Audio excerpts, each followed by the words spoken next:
important to note that the Rothschilds claim to be Jewish, but are in fact Khazars from Mongolian Eastern Europe. Like Eisenhower, the Rothschilds have Asiatic Mongolian genes and not genes of Judaic people. The Rothschilds are like 95% of the Jews today and have Khazar genes and are now known as Ashkenazi Jews.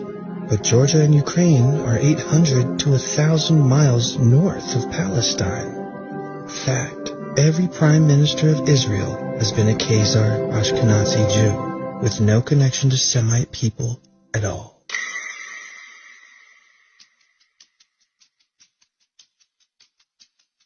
An ultimatum was delivered by Russia and other surrounding nations impacted by the Khazar murders and robberies that they must reject paganism and choose between Judaism, Christianity, or Islam as their official state religion. The Khazarian king chose Judaism, but despite his promise, the oligarchs kept practicing ancient pagan Babylonian black magic, or secret Satanism. The king melded these practices with Judaism and created a secret satanic hybrid religion, derived from Babylonian Talmudism written by hired rabbis. The deep dark secret of the occult ceremonies was that they were all based on ancient Baal worship, also known as worship of the owl. It involves child sacrifice with bleed-outs, blood drinking, and eating of children's hearts.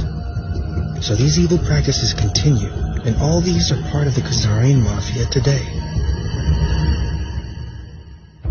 In 900 AD to 1200 AD, Russian conquests were made into the Khazar kingdom and eventually drove most of them out. The Russian prince, Svyatoslav, made war upon the Khazars. The Russians created the gradual fall of the Khazars, so in a matter of a decade, the Russians removed most Khazar presence. Unfortunately, the Khazarian leaders had a well-developed spy network and were able to escape across Europe, taking their vast fortune in gold and silver. They infiltrated Europe and Slavic nations, and perhaps back into Asia, infecting many nations and city-states, including as far as Venice, Spain, and most of Central Europe. In secret, they continued their satanic child blood and sacrifice rituals, all for their trusted Baal to give them the whole world and all its riches. Ever since, the Khazars have plotted eternal revenge against the Russians and the surrounding nations that invaded Khazaria and drove them out of power.